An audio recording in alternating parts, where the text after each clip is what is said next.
정진호 선생님입니다. 오늘은 교과서 76쪽에서 81쪽에 보면 중단원을 정리하는 문제들이 좀 있습니다. 다 풀어보는 건 아니고요. 한 12문제 정도만 풀어보려고 합니다. 우리가 1단원에서 배웠던 중요한 개념들을 문제를 통해서 한 번 더 확인해보는 그런 시간입니다. 첫 번째로 교과서 76쪽에 보면 기초개념 익히기 2번 문제입니다. 한번 같이 생각해 보겠습니다. 정지에 있던 바퀴 달린 가방을 끌어 1000줄의 일을 하였다. 가방을 끌면서 1000줄의 일을 한 거죠. 이 가방의 질량이 20kg이고 바퀴와 지면 사이에 마찰이 없다면 가방의 속력은 얼마인가?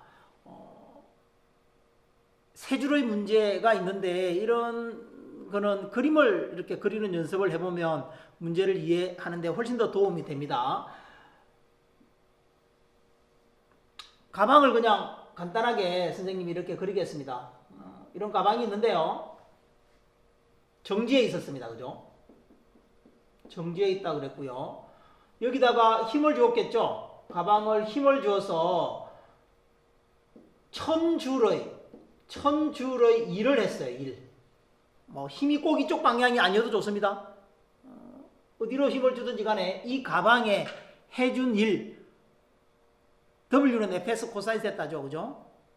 W는 fs 코사인 세타를 계산했더니만 1000이었다는 거예요. 그러면 힘을 주면 어떻게 될까요? 마찰은 없습니다. 그러면 이 가방이 점점점 빨라지겠죠. 가방은 힘이 일정하니까 등가 속도 운동을 할 거예요. 그죠? 자, 이때 1000줄의 힘을 다 주고 나면 이 가방의 속력이 얼마냐? 이런 문제입니다. 우선 우리가 배웠던 개념 중에서 어떤 개념을 이용해서 문제를 풀어야 할 것인가를 결정해야 되겠죠. 일을 했을 때 속력 얼마인가를 해결할 수 있는 것은 일 운동 에너지 정리죠. 그죠? 일 운동 에너지 정리가 생각나야 됩니다.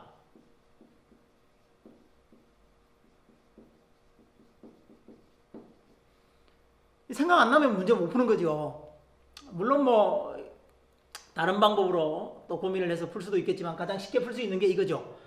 어떤 물체에 일을 해주면 알짜 힘이 일을 해주면 그건 전부 다 운동 에너지의 변화로 나타난다는 거예요. 근데 일을 얼마만큼 했는지 문제에서 줬잖아요. 그죠?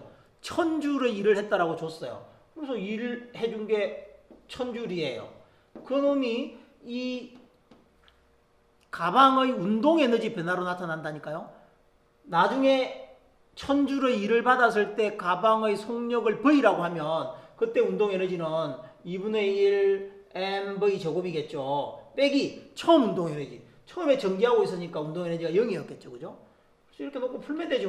m은 20kg이라 그랬고요. 계산하면 이걸 다시 계산하면 20을 집어넣으면 10v 제곱이죠. 그죠? 10v 제곱이 1000이에요. 그러면 V는 어떻게 되나요? 10을 나누면 100이고요. 제곱이 100이니까 V는 10m/s 간단하게 되는 거죠. 사실은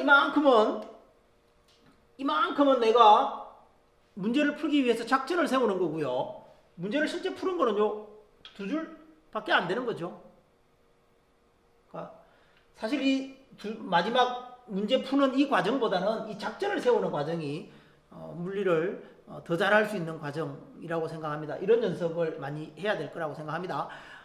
우리가 수업 시간에 배우지 않는 게 시험 문제에 나오는 경우는 없습니다. 시험 문제가 나왔으면 반드시 수업 시간에 배운 개념 중에서 무엇을 이용해야 될 것인가를 결정을 해야 되죠. 그걸 빨리 결정을 하면 시간이 여유가 있는 거고요. 빨리 결정을 못해서 이것 좀 했다 저거 했다 자꾸 이러면 시간이 가는 거죠. 그러니까 많은 연습을 통해서 그걸 빨리 결정할 수 있고요. 능숙하게 답을 해결해낼 수 있습니다. 76쪽에 3번 문제인데요. 같이 한번 읽어보고 해결 방법을 고민하고 문제를 한번 풀어보겠습니다. 그림과 같이 공을 비스듬히 위로 던졌을 때 공의 운동 에너지가 가장 큰 지점은 어디인가? 운동 에너지가 가장 큰 지점.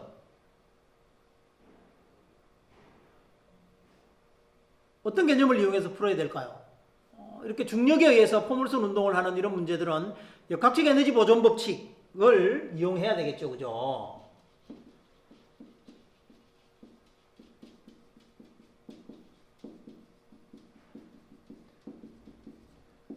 이거 결정하는 게 제일 중요하다고 생각을 합니다. 조금 전에도 이야기했지만 무엇을 적용해서 문제를 해결할 수 있을 것인가. 근데 그건 어느 날 문득 되는 게 아니라 연습을 통해서만, 많은 문제를 푸는 연습 과정을 통해서만 가능한 겁니다. 자, 역학적 에너지 보존 법칙을 이용해야 될 것 같습니다. 역학적 에너지 보존 법칙이라는 게 뭐냐면 물체가 A점, B점, C점, D점, E점 이렇게 지나갈 때 어디에서나 역학적 에너지는 같다라는 거잖아요. 역학적 에너지가 뭐였느냐 하면 중력에 의한 포텐셜 에너지와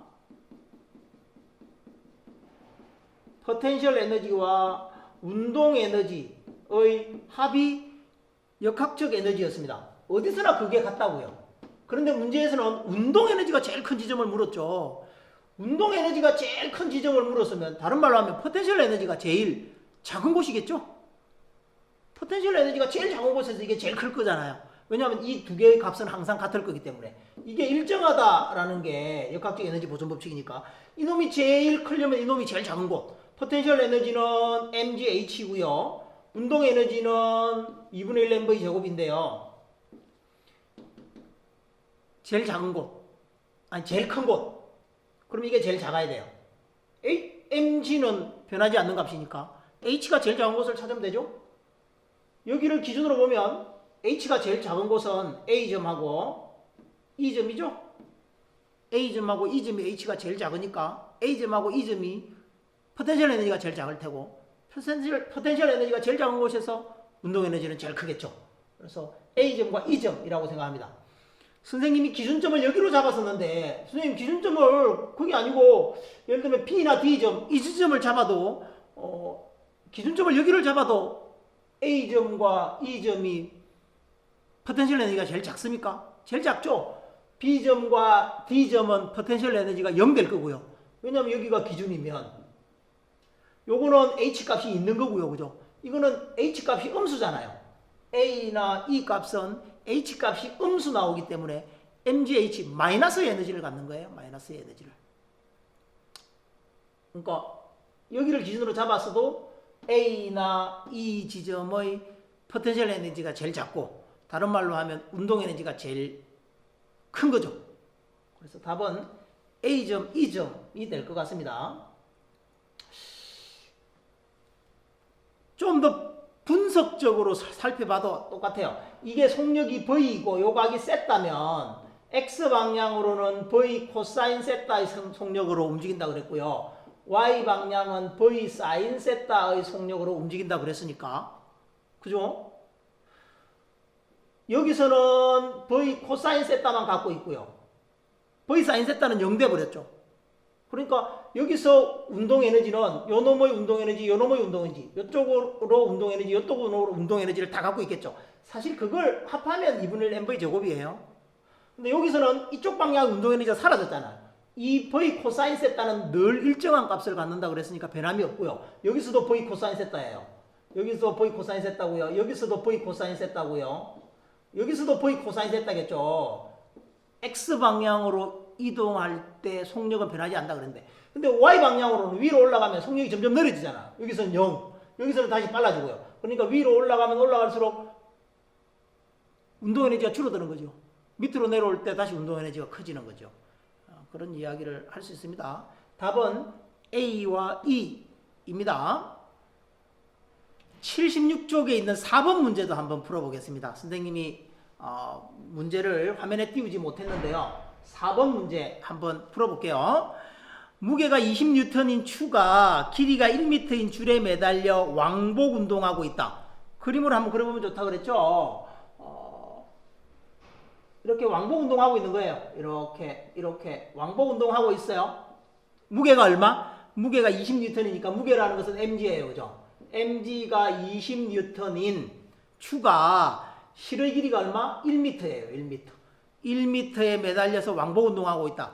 이 추가 정지한 순간에 연직선과 60도의 각을 이룬다면 최대 운동 에너지는 얼마냐?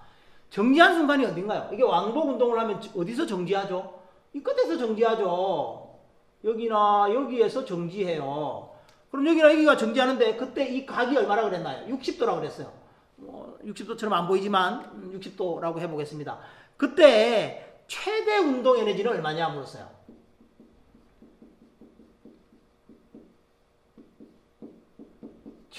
최대 운동 에너지는 얼마냐? 그러면 최대 운동 에너지를 구하기 위해서 이걸 2분의 1 mv 제곱에서 속력을 구할 거냐? 최대 운동 에너지는 어딜까요? 여기겠죠, 여기. 제일 밑에 지나갈 때 최대 운동 에너지일 텐데 그때 속력을 구할 거냐? 구해도 됩니다. 구해도 어렵지 않지만 굳이 구할 이유가 없죠. 왜냐하면 최대 운동 에너지는 여기서 뭐하고 같을까요? 포텐셜 에너지하고 같겠죠. 왜냐하면 이 사이에 역학적 에너지가 보존되어 있으니까 여기서는 포텐셜 에너지만 갖고 있고 여기는 운동 에너지만 갖고 있고 이 사이에서는 포텐셜 에너지와 운동 에너지를 다 갖고 있겠죠. 그러니까 역학적 에너지 보존 법칙에 의하면 여기서의 포텐셜 에너지가 여기서 운동 에너지 될 거니까 여기서 운동 에너지가 얼마냐라고 물었으니까 여기서 포텐셜 에너지 구하면 되죠. 포텐셜 에너지 mgh를 구하면 돼요. mgh를 구하면 될 거라고 생각합니다. 그래서 구해보면 mg가 20이고요. 그죠? h가 얼마입니까? 이게 1m인데 이 각도가 60도면 여기하고 여기를 기준으로 삼겠습니다. 항상 기준점을 정해야 된다 그랬으니까 여기가 기준점이면 그 기준점으로부터 높이가 얼마일까요? 이 길이가 1m고 여기 60도면 여기서 여기까지 길이가 얼마인가요? 1 곱하기 코사인 60도 하면 되죠. 코사인 60도는 2분의 1이니까 여기서 여기까지가 0.5m죠.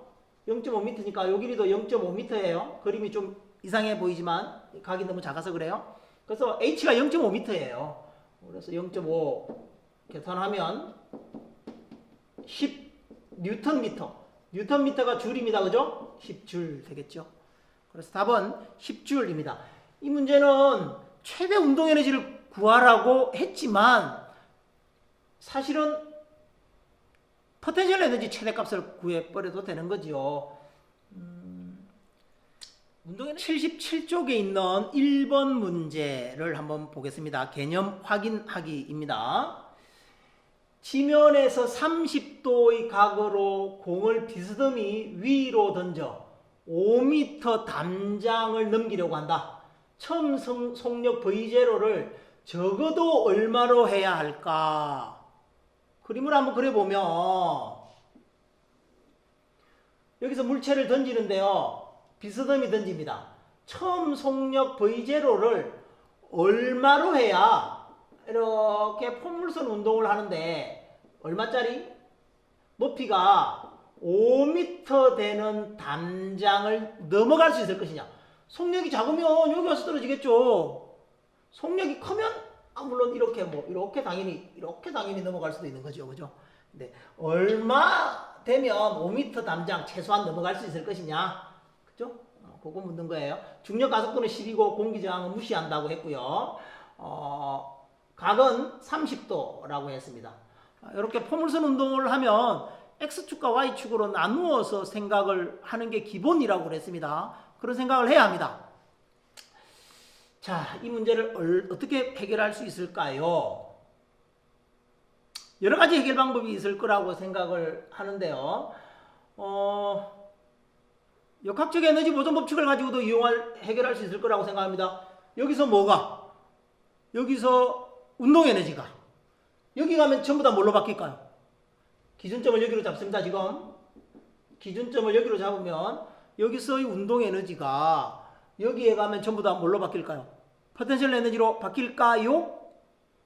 여기는 포텐셜 에너지밖에 없습니까? 운동 에너지 없나요? 운동 에너지 있어요. X방향의 운동 에너지가 있잖아요.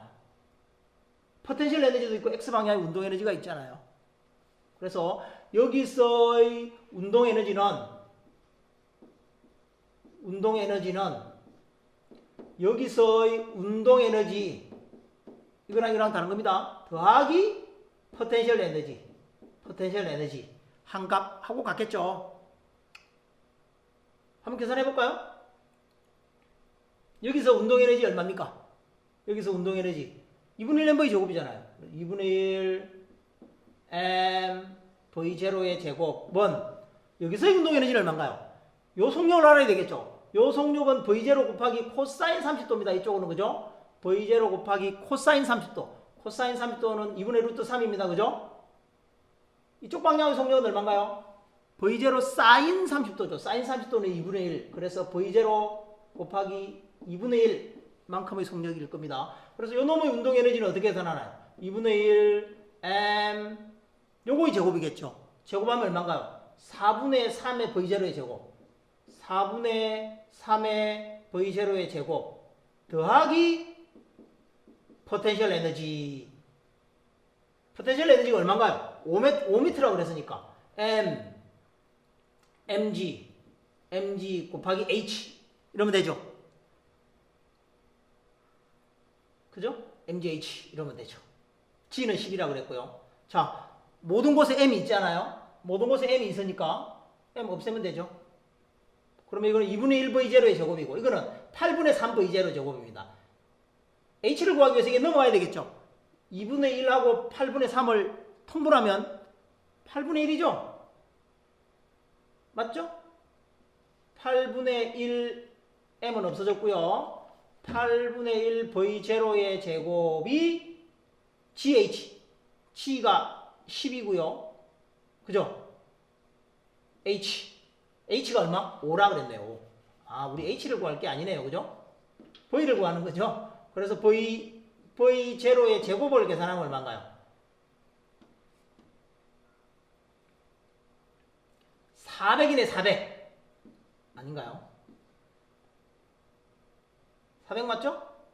그래서 V는 얼마? 그러면 V0는 얼마? 20이죠, 20. 이렇게 구하면 되죠.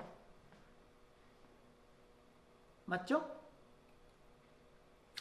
이런 하나의 방법이 있을 것 같고요. 선생님은 여러 방법이 있을 것 같은데요. 역학적 운동에너지 법칙을 이용하면 이렇게 구할 수 있을 것 같고요. 또 하나는 X방향의 운동에너지는 어떤가요? 항상 같잖아요. X방향은 속력이 같기 때문에 운동에너지가 전혀 변함이 없어요. 그래서 X방향은 싸그리 무시하고 Y방향의 역학적 에너지만 보는 것도 괜찮은 방법이에요. Y방향의 역학적 에너지만 보겠어요. Y방향의 역학적 에너지, 여기서는 포텐셜 에너지는 0이고 운동 에너지 있잖아요. 두 번째 방법은 Y방향 운동 에너지가 얼마인가요? 2분의 1 m V0의 2분의 1의 요거 제곱이잖아요. 그죠? 2분의 1 V0의 제곱. 여기서는 X방향 운동 에너지를 무시했으니까 Y방향은 운동 에너지 없습니다. 그죠? Y방향으로는 정지했으니까. 여기서는 포텐셜 에너지. mgh죠 뭐. mgh. 이러면 되죠 뭐. 여기서의 Y방향 운동 에너지가 여기서 Y방향의 포텐셜 에너지로 다 바뀌었을 테니까. 그래서 m 없애고요. 계산하면 얼마인가요? 8분의 1 V0의 제곱은 G가 10, H가 5, 50. 이거랑 똑같죠 뭐. 똑같아졌네요. 그죠? 그래서 V0의 제곱이 400이고 V0는 20m/s. 이런 방법도 선생님은 있을 거라고 생각을 합니다. 요거보다 계산 요거 하나가 줄어들었네요. 그죠? 그러나 뭐 근본적으로 같은 건데요. 지난번에 수업할 때 선생님이 뭐 하나 했던 얘기가 있는데, 선생님은 이 문제 그냥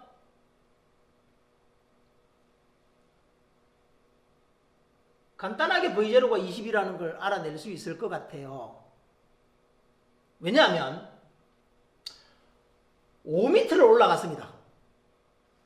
여기서 물체를 이렇게 던졌는데 Y축에 대한 이야기니까 X 속력은 신경 쓸 필요가 없죠. Y방향의 속력이 2분의 V0인데 2분의 V0로 던졌더니 5m 올라가서 멈췄어요. 5m 생각나지 않나요? 5m. 5m 올라가서 멈추려면 다시 얘기해서 여기서부터 5m 떨어질 때까지 올라갈 때 5m 올라갔으니까 내려올 때도 5m 내려올 거잖아요. 그러면 5m 내려오는 시간은 얼마죠? 중력에 의해서 5m를 내려가는 시간은 1초였잖아요. 1대 3대 5대 7 등가속도 운동 혹시 생각나나요? 1대 3대 5대 7이나 혹은 다른 방법으로 1대 4대 9대 16 그거 생각나야 됩니다. 그거 생각나면 정말 많은 문제를 해결할 수 있다고 선생님이 얘기했어요. 자, 올라가지는 거 생각하지 말고 내려오는 걸 생각하면 5m를 내려갔네. 5m 내려가려면 중력 때문에 5m를 내려갔는데 그러려면 1초 만에 내려가는 거네. 그러면 올라가는데도 1초 걸렸겠네. 밑에서 쏘았는데 1초 만에 멈춘 거야. 그럼 얼마나 쏘아야 되지? 1초 만에 멈추려면 10m/s로 쏘아야 되잖아. 왜냐면 올라갈 때는 속력이 느려지는데 1초에 10씩 느려질 거니까.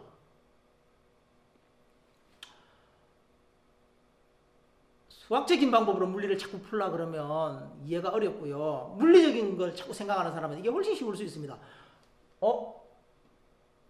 올라가면서 5m 올라가서 멈췄어?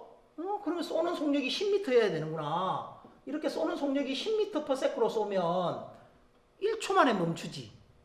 1초가 어디서 나왔느냐 하면 5m라는 거에서 1초가 나왔단 말이야. 1초 만에 멈추네. 10m/s 해야 되는구나. 이 값이 10이어야 되는구나. V0는 20이어야 되는구나. 2분의 1 V0가 10이니까 V0는 20이어야 되지. 사실 선생님은 그냥 이런 식 하나도 안 세우고 20이라는 걸 알아낼 수 있을 것 같아요. 그게 세 번째 방법입니다. 세 번째 방법. 가속도 운동을 잘 이해하면 자유낙하 운동에서 1초 만에 이렇게 떨어지는 자유낙하 운동에서 잘 안 보일까봐 좀 더 작게 쓸게요. 매초 1초에 여기 오고 2초에 여기 오고 3초에 여기 왔다고 했을 때 자유낙하 운동이면 중력가속도가 10이면 이게 5m라 그랬어요. 그 다음에 이게 15m예요. 이게 25m라 그랬어요. 1대 3대 5 이렇게 항상 변한다 그랬고요. 여기서 이까지가 5m고요. 여기서 이까지가 20m고요. 여기서 이까지가 45m예요. 1대 4대 9예요. 그래서 1대 3대 5, 1대 4대 9. 어떤 문제는 이렇게 주고요. 어떤 문제는 이걸 주거든요. 이렇게 주어졌을 빨간 것처럼 주어졌을 때는 1대 3대 5면 등가속도 운동이에요. 까만 것처럼 주어져도 1대 4대 9면 등가속도 운동이에요. 이거 선생님이 이 부분 공부할 때 얘기했습니다. 이걸 기억을 하고 있으면 수식 하나도 안 세우고도 문제를 금방 풀 수 있다라고 했는데 사실 매우 중요한 겁니다. 물리학 1 수능 특강에도 보면 이런 개념을 가지고 풀 수 있는 문제가 많이 있습니다. 온라인 학습이라서 정신이 없겠지만 시간을 내서 한번 수능 공부한다 생각하고 문제를 한번 풀어봤으면 좋겠습니다. 77쪽의 2번 문제입니다. 계산을 많이 필요하러 하는 문제는 아니고요. 우리가 앞에서 몇 문제 풀었던 걸로 충분히 해결해낼 수 있는 개념 문제이니까 한번 살펴봅시다. 수평면에서 V0의 속력으로 비스듬히 위로 공을 던졌다. 조금 전과 동일한 상황이네요. 그죠? 수평면에서 여기서 합시다. 수평면에서 V0의 속력으로 비스듬히 던졌다. 그러면 이렇게 포물선 운동을 하겠죠. 그죠? 포물선 운동을 할 거예요. 이에 대한 설명으로 옳은 것을 보기에서 있는 대로 옳은 것은 최고점에서 연직 방향의 속력은 0이다. 여기서 최고점이잖아요. 최고점에서 연직 방향의 속력은 조금 전에 0이었잖아요. 여기서는 이쪽 방향의 X방향 속력밖에 없어요. 그죠? 요게 셌다면 이거는 V0 코사인 셌다라고 그랬고요. 연직 방향의 속력은 0이다. 맞습니다. 최고점에서 운동 에너지는 최소이다. 운동 에너지가 최소인가요? 속력이 제일 느린가요? 운동 에너지는 2분의 1 mv 제곱이잖아요. 질량은 변함이 없고 v가 최소냐고. 이 물체의 속력이 최소냐고. 당연하죠. 이 물체의 속력은 여기서는 이건데요. 그거는 x방향의 속력하고 y방향의 속력을 더한 겁니다. 그죠? 이쪽 방향의 속력과 이쪽 방향의 속력을 더한 거. 그게 이쪽 방향의 속도예요. 그죠? 여기서는 X방향의 속력밖에 없어요. Y방향이 없으니까 요 놈밖에 없는 거죠. 요 중간에서는 어떻게 되나요? X방향은 V0 코사인 세타가 있고요. Y방향으로 속력이 있겠죠. 그래서 이거 두 개를 합한 게 진짜 요 놈의 속력 크기가 되는 거죠. 그래서 속력이 제일 느리니까 운동 에너지가 최소다. 맞죠? 운동 에너지가 최소인 곳에서 다른 말로 하면 포텐셜 에너지가 최대냐? 운동 에너지가 최소가 되려면 포텐셜 에너지가 최대가 돼야 됩니다. 여기보다 더 높은 곳이 없잖아요. 그죠? 당연히 맞는 거죠. 이런 수식을 생각하지 않아도. 디귿. 던진 공이 다시 지면으로 떨어지는 순간 운동 에너지는 최소가 된다. 다시 떨어지는 이곳에서 운동 에너지가 최소, 아니죠. 운동 에너지는 제일 크죠. 포텐셜 에너지가 최소이죠. 중력에 의한 포텐셜 에너지가 최소다라고 해야 맞는 얘기고 틀린 얘기입니다. 그래서 답은 기억, 니은이 답입니다. 바로 이어서 3번 한번 보겠습니다. 그림은 단진자 운동을 나타낸 것이다. 이에 대한 설명으로 옳은 것만을 보기에서 있는 대로 옳은 것은 또 계산 문제가 아니네요. 그죠? 진자의 역학적 에너지는 항상 일정하다. 역학적 에너지라고 하면 포텐셜 에너지와 운동 에너지, 키네틱 에너지 이렇게 쓰지 말까요? 지난번에 썼듯이 포텐셜 에너지와 운동 에너지를 합한 값인데 그건 어디서나 일정하다라고 했으니까 맞는 얘기고요. 진자의 주기는 진자가 무거울수록 느리다. 이게 더 무거우면, 이 추가 더 무거우면 천천히 다니느냐? 그렇지 않다고 그랬잖아요. 진자의 주기 t는 2파이 루트 g분의 l 기억해야 되는 공식이라고 그랬습니다. 그죠? 우리 책에서 유도 없이 그냥 결과만 나온 거기 때문에 기억을 꼭 해야 합니다. t는 2파이 루트 g분의 l인데 여기에 무거울수록이라는 게 mg잖아요. g는 우리가 변화시킬 수 있는 게 아니니까 결국은 m하고 관련이 있느냐 묻는 거죠. m하고 관련이 있느냐 없느냐 묻는 거니까 없잖아요. 무거우냐 가벼냐하고 전혀 관계가 없어요. 틀린 얘기고요. 진자가 가장 낮은 곳을 지날 때, 여기죠. 가장 낮은 곳을 지날 때 운동 에너지가 가장 크다. 가장 낮은 곳을 지나면 제일 빠를 때죠. 포텐셜 에너지가 제일 작으니까 이 값이 항상 일정하다고 그랬는데요. 그죠? 포텐셜 에너지가 제일 작은 곳이잖아요. 포텐셜 에너지가 제일 작으면 운동 에너지는 제일 큰 곳이죠. 맞는 얘기입니다. 그래서 답은 기억, 디귿이 답입니다. 4번 문제는 너무 쉬우니까 넘어가고 79쪽에 보면 실력 평가하기가 있습니다. 1번 문제부터 한번 보도록 하겠습니다. 그림과 같이 길이가 1m인 막대를 이용하여 무게가 각각 80N과 20N인 두 물체를 수평이 되도록 하려면 받침대를 어느 위치에 놓아야 될 것이냐. 이 받침대를 어디다 놓아야 이 거리가 얼마일 거냐, 이 x값이 얼마여야 이게 수평을 유지할 거냐 라고 묻는 거죠. 어떤 개념을 써야 되나요? 돌림임 개념을 써야 되겠죠. 그죠? 돌림임 어떻게 계산했죠? 돌림임은 거리에다가 뭘 곱해요? 힘을 곱한 벡터라고 그랬습니다. 돌림임은 벡터입니다. 벡터. 시계 방향으로 돌리느냐 반시계 방향으로 돌리느냐를 나타내는 벡터라고 그랬습니다. 자, 이 20N은 여기를 기준으로 시계 방향으로 회전시키겠죠. 이쪽으로 돌림임이 작용할 거고요. 80N은 이쪽으로 돌림임이 작용하겠죠. 이 돌림임과 이 돌림임의 크기가 같으면 평형을 유지하는 거라 그랬죠. 그죠? 자, 이 돌림임 한번 계산해 볼까요? 여기서부터 여기까지 거리가 얼마입니까? 이게 x면 이거는 1-x죠. x는 1-x예요. 그래서 거리가 1-x에 힘이 얼마입니까? 20이죠. 20. 여기서는 어떻게 되나요? 여기는 거리가 x고요. 힘은 얼마인가요? 80이에요. 그죠? 80N. 이거랑 이거랑 같아야 돼요. 한번 써보면 x 곱하기 80은 1-x에 20이에요. 양변을 20으로 나누면 4x는 1-x예요. x가 넘어가면 5x는 1. 그래서 x는 얼마? 5분의 1. 5분의 1이니까 5분의 1 미터죠. 미터니까 전체의 5분의 1이라는 거죠. 1미터의 5분의 1이니까 20cm. 20cm 지점에 놓으면 된다는 거죠.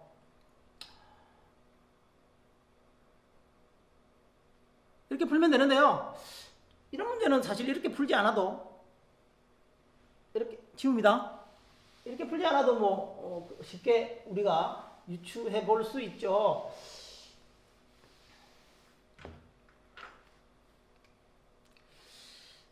만약에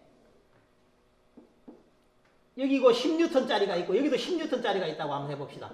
똑같은 물체가 이렇게 있으면 어디다 놓아야 균형을 유지하지요? 그죠? 가운데 놓아야 되겠죠? 여기가 20이고 여기가 10이면 어디다 놓아야 될까요? 가운데가 여기라 그러면 어디다 놓아야 될까요? 오른쪽에다 놓으면 안 되고 이쪽에 놓아야 되겠죠? 이쪽 어딘가에 놓아야 될 텐데 어떻게 놓아야 될까요? 요 거리와 가운데로 할게요. 요 거리와 요 거리가 어떻게 돼야 될까요? 이 거리가 2, 이 거리가 1 되면 되겠죠, 그죠? 그죠? 요게 30이고 요게 10이면 어떻게 될까요? 한번 우리가 여러 번 생각을 한번 해보자고요. 30이고 10이면 이게 30이면 30이고 10이면 얼마 돼야 될까요? 여기가 1이고 여기가 3 돼야 되겠죠? 규칙성이 있지 않나요? 이게 40이면 어떻게 되나요? 40이면 여기가 4대1 돼야 되겠죠? 그죠? 50이면 5대1, 60이면 6대1, 70이면 7대1. 이쪽이 무거우면 무거울수록 자꾸만 일로 가야 되죠? 자꾸만 저쪽으로 가야 돼요. 그럼 이게 몇 대 몇인가요? 여기가 4고 여기가 1인 거잖아요. 여기가 4고 여기가 1이니까 이쪽 거리가 4고 이쪽 거리가 1 돼야 되는 거죠. 뭐 규칙적으로 보면. 자꾸 연습하면 그렇게 쉽게 해결할 수도 있을 거라고 생각을 합니다. 2번 문제 한번 보겠습니다. 그림과 같이 등속 원운동하는 물체의 구심 가속도의 거기가 8m/s 제곱이다. 문제를 읽으면서 구심 가속도? 구심 가속도 R분의 V 제곱이지. V가 R 오메가니까 R 오메가 제곱이지. 문제를 읽으면서 이런 생각을 해야 될 거라고 생각합니다. 어쨌든 이게 8이래요. 이 물체가 속력의 변화 없이 반지름이 2배로 원궤도를 따라 운동하면 구심 가속도의 크기는 얼마 되겠느냐? 구심 가속도 물었으니까 여기서 구해야 되겠죠. 근데 속력은 변함이 없다고 그랬으니까 속력 들어가 있는 공식을 써야 되겠죠. 속력에 대한 얘기를 했으니까 속력은 변함이 없는데 반지름이 2배 됐대요. 얘는 변함이 없는데 얘가 2배 됐어요. 그럼 가속도는 얼마 돼야 되나요? 2배 됐으니까 분모가 2배 커졌으니까 가속도는 2분의 1배 돼야 되죠? 그럼 뭐 가속도는 뭐 저거 2분의 1 돼야 되니까 4m/s 제곱이 돼야 되겠죠. 구심 가속도 공식은 매우 중요한 공식이라고 선생님이 얘기를 했습니다. 꼭 기억을 해야 합니다. 몇 가지 공식 한번 살펴볼까요? 구심 가속도는 이랬고요. V하고 각속도하고는 V는 R 오메가 이런 관계가 성립되고요. 오메가는 T분의 2파이 또는 뭐 시간당 돌아간 각 뭐 이런 거였고요. 그죠? 이런 공식을 다 같이 기억을 해야 문제를 해결할 수 있습니다. 좀 어려운 문제는. 다음 문제 한번 보겠습니다. 3번 문제입니다. 한 아이가 마찰이 없는 눈으로 덮인 10m 높이의 언덕 위에서 정지한 썰매를 타고, 처음에 정지해 있었습니다. 정지한 썰매를 타고 내려오다가 마찰이 있는 수평면, 여기는 수평면이 있는 거예요. 여기는 마찰이 없는 거고요. 수평면에서는 마찰이 있어요. 수평면을 만나 일정한 크기의 마찰력을 받아 반대 방향으로 마찰력, 뭐 소문자 F로 쓰겠습니다. 마찰력을 받은 거겠죠. 30m를 더 운동해서, 그렇게 해서 30m를 운동했어요. 멈추었다. 아이와 썰매를 합한 무게가 300N이다. 이 사람의 무게니까 mg가 무게입니다. 이게 300N이라고 그랬고요. 썰매와 수평면 사이의 마찰력이 썰매의 한 일과 마찰력의 크기는 얼마냐? 마찰력이 썰매의 한 일과 마찰력의 크기, 두 가지를 물었습니다. 그죠? 역학적 에너지 보존 법칙을 쓰면 되겠죠. 그죠? 역학적 에너지 보존 법칙하고 일을 물었으니까 일 공식 쓰면 되죠. 뭐 또는 일 운동 에너지를 써도 되고요. 자, 한번 살펴보면 여기 정지에 있던 아이가 썰매를 타고 내려옵니다. 그럼 여기서는 무슨 에너지를 갖고 있나요? 여기서는 포텐셜 에너지도 있고요. 그죠? 중력에 의한 포텐셜 에너지도 있고요. 운동 에너지 있나요? 없죠. 여기는 포텐셜 에너지만 있어요. 이 친구가 여기 딱 마찰이 있는 수평면에 도달하기 요 때는 무슨 에너지로 다 변했을까요? 포텐셜 에너지가 전부 다 뭘로 변했을까요? 운동 에너지로 다 변했겠죠. 그죠? 이거랑 값이 같을 거예요. 여기서의 포텐셜 에너지가 여기 오면 전부 다 운동 에너지로 바뀌어요.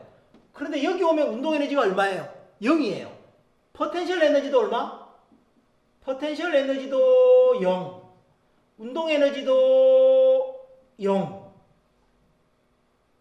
얘랑 다른 거기 때문에 선생님이 다시 이를 붙였습니다. 프라임을 붙였어요. 여기서는 모든 에너지가 다 사라졌어요. 에너지를 빼앗아갔네. 누가? 마찰력이 일을 했어. 마찰력이 일을 하죠. 음수의 일을 하죠. 음수의 일을 해서 빼앗아간 거예요. 여기서 포텐셜 에너지를 갖고 있었고요. 그게 운동 에너지가 그대로 되고요. 운동 에너지로 다 바뀌고요. 그리고 마찰력이 에너지를 점점 뺏어와서 에너지가 다 사라졌어요. 마찰력이 한 일, 음수의 일을 했는데 그게 이만큼이겠죠? 그게 이만큼이겠죠? 그래서 마찰력이 썰매의 한 일, 그걸 W는 Fs 코사인 세타 이렇게 구하라는 게 아니에요. W는 Fs 코사인 세타 구해도 당연히 되겠죠. 그렇지만 그렇게 구하라는 게 아니고 마찰력의 에너지를 빼앗아갔지 얼마만큼을 여기서 운동 에너지만큼 빼앗아갔겠네. 그게 여기서 포텐셜 에너지네. 이렇게 생각해서 구해야 되죠. 그래서 mgh를 구하면 되는 거죠. mgh 얼마인가요? mg가 300이라고 그랬고요. h가 얼마인가요? 10이니까 얼마? 3000줄만큼의 에너지를 빼앗아간 거죠. 마찰력의 크기는 얼마냐? 자, 마찰력이 에너지를 빼앗아간 게 마찰력이 해준 일이죠. 음수의 일을 해준 게 이만큼이라고요. 마찰력이 한 일 어떻게 계산하면 되나요? 한 일은 W는 Fs 코사인 세타. 이거 나올 거라고 생각을 합니다. Fs 코사인 세타니까 그게 3000이라고요. 3000은 F 곱하기 S가 얼마인가요? 30 곱하기 코사인 세타 하면 180도죠. 180도니까 음수예요. 사실은 이 3000하고 요거하고 더해서 코사인 180도를 더해서 0 나와야 되는 거예요. 이만한 에너지를 가지고 있었는데 마찰력이 자꾸 일을 해줘서 0 되는 거니까. 근데 마찰력이 해준 일이 이게 180도이기 때문에 이게 마이너스 1이니까 음수의 일을 자꾸 해주는 거예요. 그래서 F를 계산하면 얼마인가요? 30으로 나누면 100이네요. 100뉴턴. 마찰력은 100뉴턴입니다. 계산이 좀 복잡해 보이지만 기본 개념을 잘 이해하면 뭐 전혀 어렵지 않을 거라고 생각을 합니다. 이어서 4번 문제입니다. 그림은 중력이 작용하지 않는 단서입니다. 단서는 매우 중요하죠. 뭐 동일한, 같은, 뭐 마찰이 없는 뭐 이런 어떤 단서를 나타내는 것은 문제를 푸는데 상당히 중요한 개념입니다. 꼭 놓치면 안 됩니다. 우주 공간을 가속도 G로 운동하는 위로 가속도 G로 운동하는 우주선에서 질량이 M인 우주인이 체중계 위에 올라서 모습을 나타낸 것이다. 이렇게 하니까 관성력 얘기하려고 하는구나를 문제를 읽으면서 이해해야 되죠. 알아내야 되죠. 관성력 얘기하려고 하는구나. 이에 대한 설명으로 옳은 것만을 보기에서 있는 대로 옳은 것은 단 G는 중력 가속도이다. 중력에 의한 가속도하고 똑같다는 거죠. 이 가속도가. 자, 보기를 보면 우주인에게 작용하는 관성력의 크기는 mg다. 자, 가속 좌표계 안에 있죠. 우주 공간이니까 중력은 없는 거예요. 그런 공간에서 이게 등가속도 운동하면 G로 등가속도 운동하면 그 가속도와 반대 방향으로 얘가 관성력이 작용한다 그랬죠. 그죠? 관성력이 작용하고 그 관성력의 크기는 마이너스 mg 마이너스는 방향이고 크기는 mg 이렇다 그랬죠. 그래서 크기는 mg가 맞는 거죠. 운동하는 우주선에서 우주인의 몸무게는 지표면에서의 몸무게보다 무겁다. 실제 이 우주선이 정지해 있다면 이 사람이 저 위에 올라와 있어도 무게가 0이겠죠. 그런데 위로 빨라지면 마치 지구에서 끌어당기는 중력과 똑같은 크기로 끌어당긴다고. 이 사람한테 작용하는 관성력 mg 크기 때문에 여기 눈금이 나타날 텐데요. 지구의 눈금하고 똑같겠죠? 무겁다 말이 안 되죠. 지구의 눈금하고 똑같겠지. 왜냐하면 이 가속도가 지구의 중력 가속도와 같기 때문에 이 가속도가 지구의 중력 가속도보다도 더 크다면 더 크게 나타나겠죠. 더 작으면 더 작게 나타날 거고요. 니은은 틀린 얘기입니다. 디귿, 우주인이 볼 때 우주인이 수평으로 공을 던지면 공은 직선 운동을 한다. 이 사람이 여기서 공을 이렇게 던지면 공이 이렇게 가서 여기에 톡 부딪힐 거냐? 그렇지 않다고 얘기했잖아요. 그죠? 공이 날아가는 중에 우주선이 점점 더 빨라지면 마치 중력이 있는 거하고 똑같다 그랬잖아요. 중력이 있는 거하고 똑같다 그러면 이렇게 포물선 운동을 해야 되겠죠. 그죠? 그래서 직선 운동한다. 그랬으니까 틀렸습니다. 지구에서 물체를 던지는 것처럼 포물선 운동을 해야 할 겁니다. 그래서 답은 기억만 답입니다. 5번 문제입니다. 그림과 같이 줄에 추를 매달아 A 지점에서 가만히 놓았더니 O, B 사이에서 단진동하였다. 단진동하면 각은 매우 작아야 하고요. 마찰은 무시하고요. 이 크기도 무시한다 그랬습니다.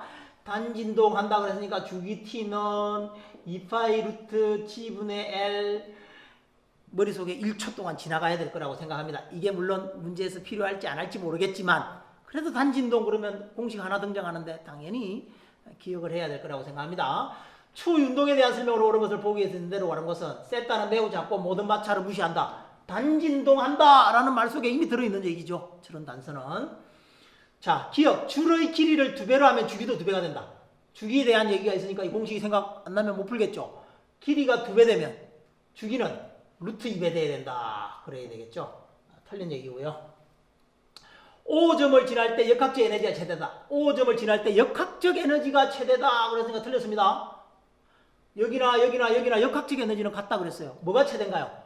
운동 에너지가 최고다. 그랬으니까 틀렸고요. 디귿. A점에서 O점을 향해 내려갈 때 여기서 이쪽으로 갈 때 중력은 양의 일을 한다. 양의 일을 하면 에너지를 주는 거고요. 음의 일을 하면 에너지를 빼앗아오는 거예요. 자, 중력이 이쪽이고 이동 방향이 이쪽이니까 반대 방향 90도보다 더 커야 코사인 값이 음수가 되잖아요. 약 1W는 fs 코사인 세타인데 이 값이 음수가 될 수 있는 방법은 이게 90도보다 더 커야 가능한 거잖아요. 근데 힘의 방향과 이동하는 방향이 90도보다 작잖아요. 그래서 이때는 양의 일을 하는 거예요. 그래서 운동 에너지가 점점 커지는 거예요. 여기서 일로 갈 때는 힘은 이렇게 주는데 이동은 일로 하잖아요. 90도보다 더 크잖아요. 이 각이. 90도보다 더 크니까 음의 일을 하는 거죠. 그러니까 속력이 느려지는 거죠. 선생님이 강의할 때 이 얘기를 해줬었습니다. 잘 이해가 안 되는 사람은 그쪽 강의로 돌아가서 한 번 더 살펴보기 바랍니다. 그래서 이 얘기는 맞는 얘기네요. 답은 디귿이 되겠습니다. 6번입니다. 글씨가 너무 작을 수 있는데 교과서 펴놓고 이렇게 같이 보면서 하면 좋을 것 같습니다. 줄의 실험을 따라해보기 위해 줄의 실험이 뭐였냐면 추가 이렇게 내려오면 양쪽에서 추가 내려오면서 바람개비 같이 생긴 수차가 돌아서 물과 마찰에 의해서 물의 온도가 올라가는 거 그 실험입니다. 실험을 따라해보기 위해 5kg의 추 2개를 도로래에 매달고 마찰을 최소한으로 하여 2m를 20회 낙하시키며 물의 온도를 측정하였다. 이 실험에서 추가 물에 공급한 에너지는 몇 킬로칼로리인가? 추가 포텐셜 에너지를 갖고 있고요. 그 포텐셜 에너지가 운동 에너지로 변하면서 그죠? 그 운동 에너지로 변하면서 나중에 결국은 멈출 텐데 수차 뭐 바람개비처럼 생긴 겁니다. 그 수차가 돌아가면서 물의 온도가 조금씩 올라가는 건데 5kg짜리를 2m 떨어뜨리는데 그걸 20회 했어요. 그러면 얼마만큼 에너지를 물에 공급했을 것이냐. 그죠? 포텐셜 에너지가 전부 다 물로 갔을 거 아니에요? 그래서 포텐셜 에너지를 다 계산하면 되죠, 뭐. 포텐셜 에너지는 어떻게 계산하나요? mgh. 인데요, 이걸 한 번 내려올 때 계산해보면, 질량이 얼마? m이 5kg, g가 10이라고 그랬고요. h는 2라고 그랬으니까, 얼마예요? 100줄이죠, 100줄. 한 번 내려올 때마다 100줄인데, 그게 20회 했으니까, 2000줄. 20회 하면 2000줄이겠죠. 그런데 문제는 뭐냐면 몇 킬로 칼로리인가 물었어요.